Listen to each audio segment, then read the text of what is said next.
I've volunteered with Cave Rescue for nearly 9 years. Most callouts are exactly what you'd expect. Injured hikers, trapped climbers, people who underestimated how unforgiving caves can be. We train to stay calm, trust our gear, and never leave anyone behind. But before my very first overnight search, our team captain pulled me aside and gave me one rule that wasn't in any manual.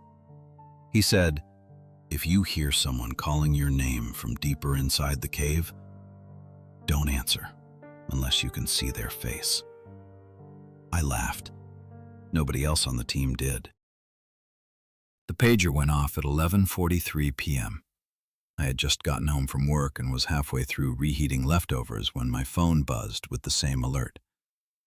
Cave Rescue activation. Lost caver. Black Hollow Cave Preserve. I tossed the plate back onto the counter, grabbed my gear bag, and headed for the truck. People think cave rescue teams are full-time professionals. Most of us aren't. We're volunteers.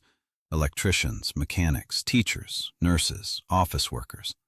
When someone disappears underground, we leave whatever we're doing and respond. By the time I reached the staging area outside Black Hollow, nearly 20 volunteers had already arrived. Floodlights lit the gravel parking lot while rescue trucks, ATVs, and trailers lined the entrance road. Captain Ellis stood over a folding table covered with cave maps. He'd led rescues for nearly 25 years and knew every inch of the cave systems in the county. Sarah, our lead medic, checked oxygen bottles while Owen inspected ropes and harnesses for the third time. Nobody talked much. Night searches always carried an extra layer of tension. Ellis waited until everyone gathered around the table. "Our subject is Emily Carter, 24, graduate geology student." He tapped the map. "She entered Black Hollow around 1 this afternoon to continue mapping an unexplored branch beyond Junction 4. He looked around the group. She was alone. A few people exchanged uneasy glances. Experienced cavers rarely entered unmapped passages without a partner. Ellis continued. "Her last radio transmission came in at 6:18. He picked up a recorder. Static crackled through the speaker. Emily's breathing echoed first, then her voice. "I found another passage. This isn't on any survey." A pause. "I think it keeps going." More static, then, "There's someone else down." The recording ended abruptly. Silence settled over the parking lot. Sarah frowned. "Anyone else signed into the cave?" Ellis shook his head. "No." Owen folded his arms. "So she either ran into another group or thought she did." Nobody replied. Ellis divided us into 4 search teams. I was assigned to Team 2 with Sarah, Owen, and Ellis himself. Normally, the captain stayed above ground to coordinate. Tonight, he was going in. That alone made me uneasy. We spent the next 20 minutes checking radios, testing helmet lights, securing knee pads, replacing batteries, and packing enough food and water to last through dawn if necessary. Black Hollow stretched for nearly 30 miles beneath the hills. Some passages were wide enough to drive a truck through. Others required crawling flat on your stomach through gaps barely wider than your shoulders. Once you committed to one of those squeezes, turning around wasn't always possible. Just before midnight, we clipped our helmets, switched on our headlamps, and gathered at the cave entrance. Cold air drifted steadily from the darkness below. Ellis looked at each of us before speaking. "If you hear voices," he paused, "verify them." Nobody moved. "If someone calls your name, don't answer until your light is on their face." Sarah nodded without hesitation. Owen simply tightened the strap beneath his helmet. Neither of them looked surprised. I felt my stomach tighten. I'd laughed when Ellis first gave me that rule years ago. After enough rescues, I'd learned something. Veteran cave rescuers don't invent rules. They survive long enough to earn them. Without another word, Ellis stepped into the darkness. One by one, the rest of us followed. The entrance chamber swallowed the outside world within minutes. Moonlight disappeared behind us. The only light left came from our helmet lamps. Black Hollow wasn't one cave. It was a maze. Every tunnel branched into two more. Some narrowed into muddy crawls barely 18 inches high. Others opened into massive chambers where our lights vanished into darkness. Ellis led from the front with a laminated survey map clipped to his harness. Junction 1, he marked the time.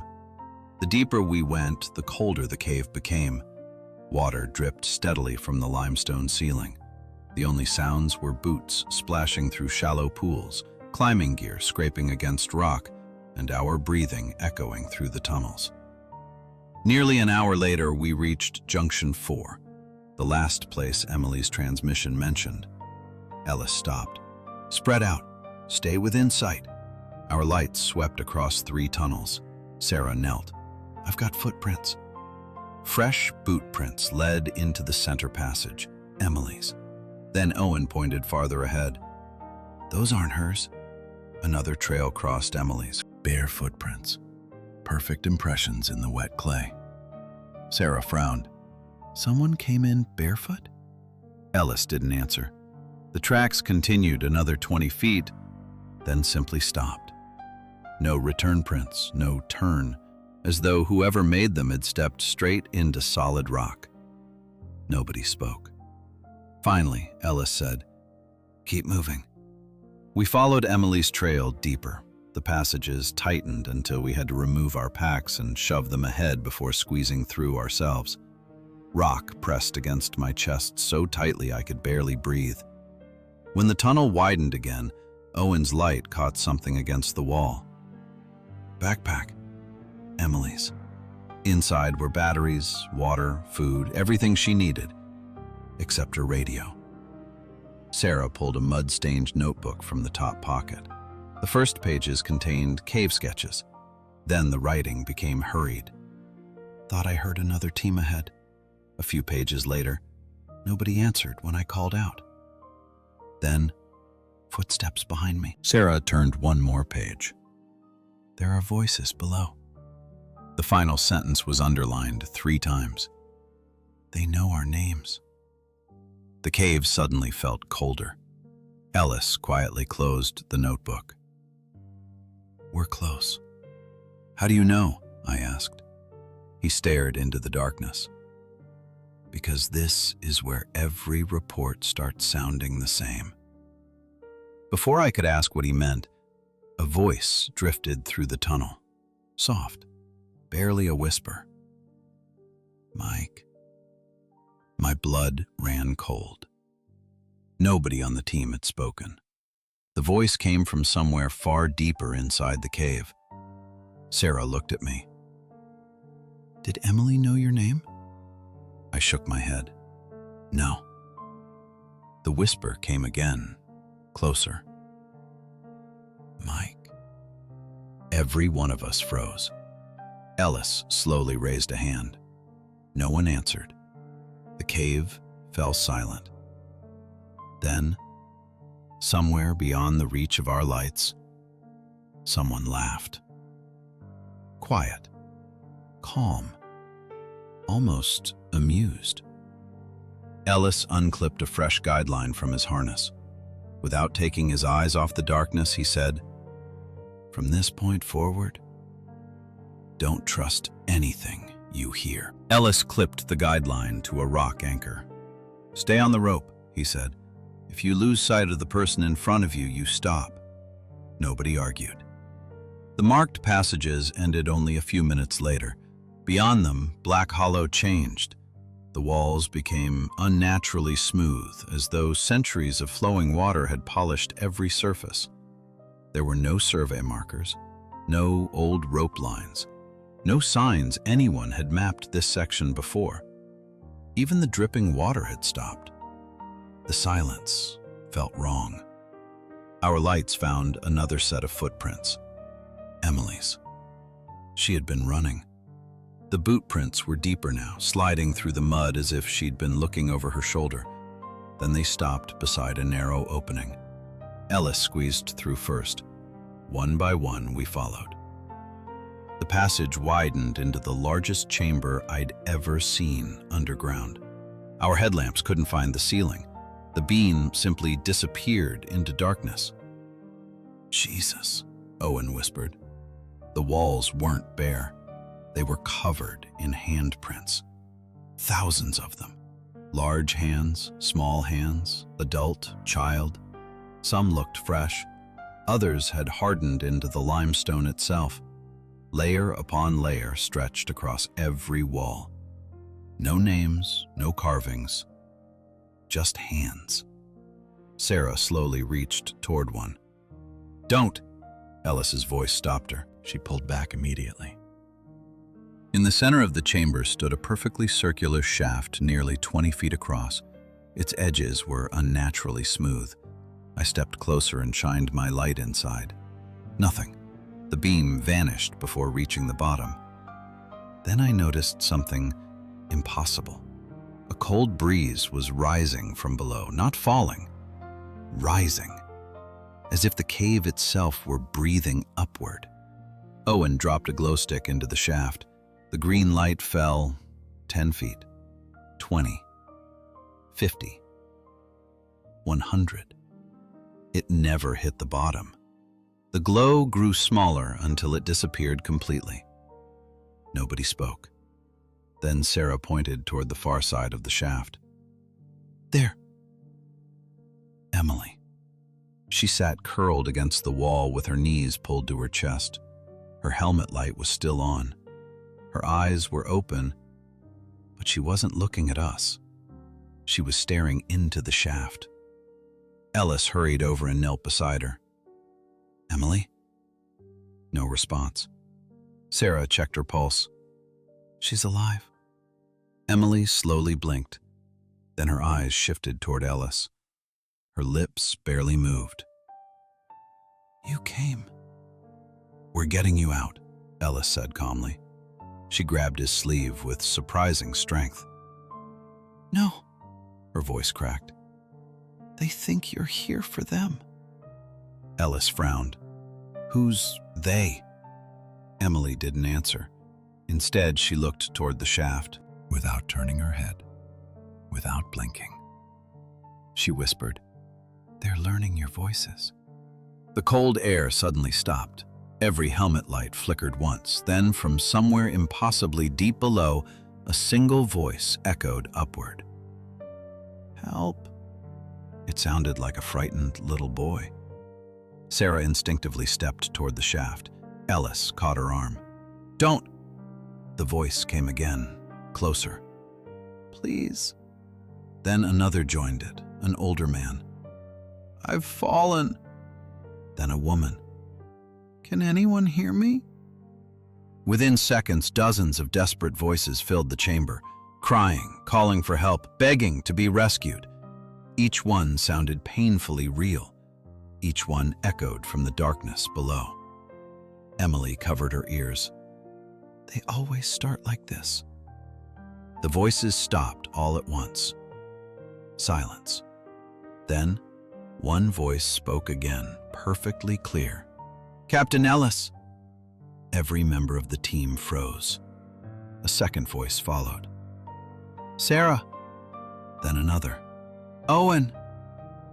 Finally, it spoke my name, exactly as my wife says it. Soft, familiar, close enough that I almost answered. Ellis's hand slammed against my shoulder before I could open my mouth. His expression had gone completely pale. "We leave." Nobody hesitated. Behind us, something laughed from the bottom of the shaft. This time, it wasn't alone. Ellis pulled Emily to her feet. She resisted, not because she was injured, because she refused to take her eyes off the shaft. "We have to go," Sarah said gently. Emily shook her head. "They'll follow." Ellis didn't hesitate. He wrapped Emily's arm over his shoulder. "We're leaving." The moment we stepped away from the chamber, every headlamp dimmed. Not enough to fail, just enough for the darkness to creep closer.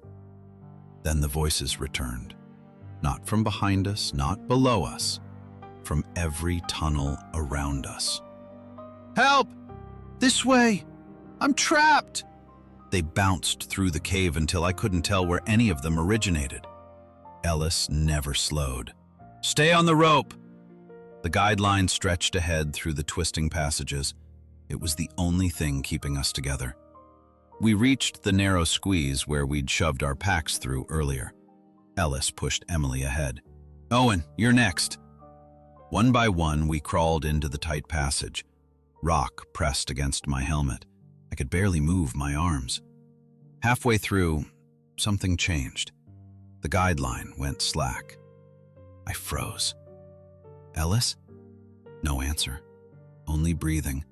Then, the line tightened again, hard enough to jerk me forward. I crawled faster. When I emerged into the next tunnel, everyone stood perfectly still. Owen pointed his light toward the mud. The guideline still ran straight through the passage, but another rope, identical in color, identical in thickness, now disappeared into a side tunnel. Neither of them showed signs of being cut or tied together. One line had become two. Emily started shaking. "They do this." Ellis crouched beside the split. Without a word, he pulled a pocket knife from his harness and sliced a notch into the rope we'd been following since entering the unmapped passages. Then he checked the second line. No notch. He nodded. "This one." Nobody questioned him. We continued. Behind us, someone tugged the other rope, once, then again. Slow, deliberate, as if inviting us to follow. Nobody looked back. The tunnel widened into another intersection. That's when Sarah stopped. "My radio." Static hissed from the speaker, then a calm voice, Captain Ellis. "Loud and clear." Every one of us turned toward Ellis. His radio was switched off. The voice continued. "Team 2, I've found another survivor." Ellis's face hardened. "Ignore it." The transmission crackled again. "Sarah, she's alive." Emily covered her ears. "They're getting better." Then my own radio came alive. "Mike," my wife's voice, clear as day. "I need you." I almost reached for it. Ellis ripped the radio off my harness and threw it against the wall. The cave fell silent again.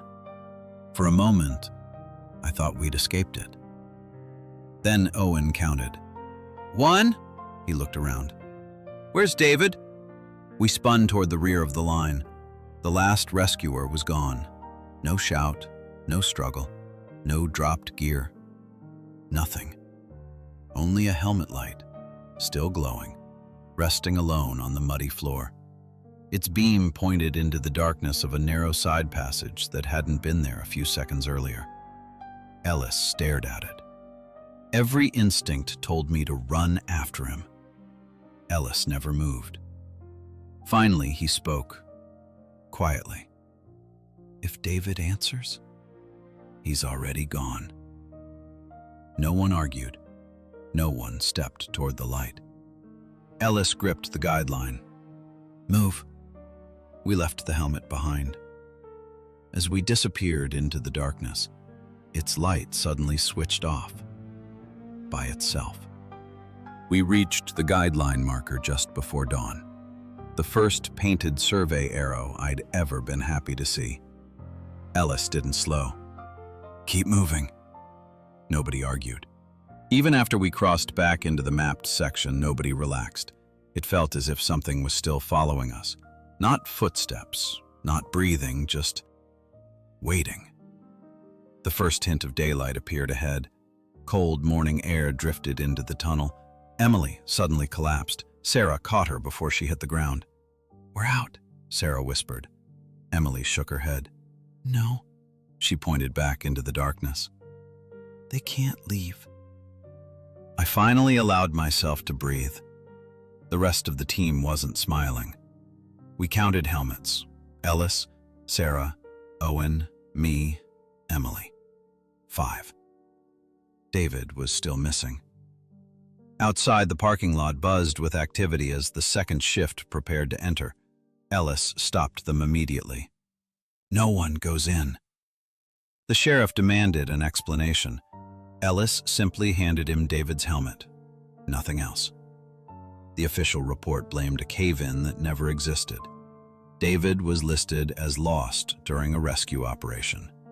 His body was never recovered. Neither was his equipment.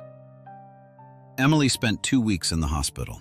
Doctors said she was dehydrated and suffering from exposure. She never spoke about what happened underground. Not once. 6 months later, Ellis retired. No speech, no celebration. Just one cardboard box on his desk. As I helped him clean out his locker, he handed me a weathered binder. Cave Rescue Incident Archive. Inside were reports dating back to the early 1970s. Every few years, the same pattern. Missing caver, volunteer rescue, one rescuer never returns. Always from Black Hollow. Always from the unmapped section. Tucked inside the back cover was a faded photograph from 1981. 5 rescuers stood outside the cave entrance, mud-covered, exhausted. One of them looked strangely familiar. It took me a second to realize why. It was Ellis, 35 years younger. Standing beside him was another man. His name was circled in red ink. David Mercer. The same David who had disappeared only 6 months earlier. I stared at the date again. Impossible. Ellis quietly closed the binder. "I told you they learn our voices." I looked up. "What are they?" For a long moment, he said nothing. Finally, "I don't think they're trying to lure people into the cave. They're trying to learn how to leave it." Ellis walked away before I could ask another question. I never volunteered for another Black Hollow rescue. As far as I know, nobody on our team has. The cave was permanently closed after David disappeared. Steel gates were welded across the entrance. Concrete barriers blocked the access road. Officially, Black Hollow no longer exists. Last week, I received a package with no return address. Inside was my old rescue radio, the one Ellis threw against the cave wall. The cracked screen was still caked with dried mud. The batteries should have been dead years ago. But as I held it, the speaker crackled. A familiar voice whispered through the static. Calm, patient, exactly the way Captain Ellis used to sound. "Mike, we found David." Then another voice spoke, my own. "Bring more rope." If you made it this far, thank you for joining me around the campfire tonight. Imagine volunteering to save someone's life, only to discover there are places where even rescuers can disappear without a trace. If you heard your own name echoing through the darkness, would you answer? Or would you keep walking? If you enjoyed tonight's story, don't forget to like the video, subscribe, and turn on notifications so you never miss a new horror story every week. It really helps the channel grow and lets me keep bringing these nightmares to life. And before you go, let me know down in the comments, would you have followed the voices or trusted the rope? Until next time, keep your flashlight close, keep your radio off. And if someone calls your name from deep inside a cave, make absolutely certain you can see their face first. Good night.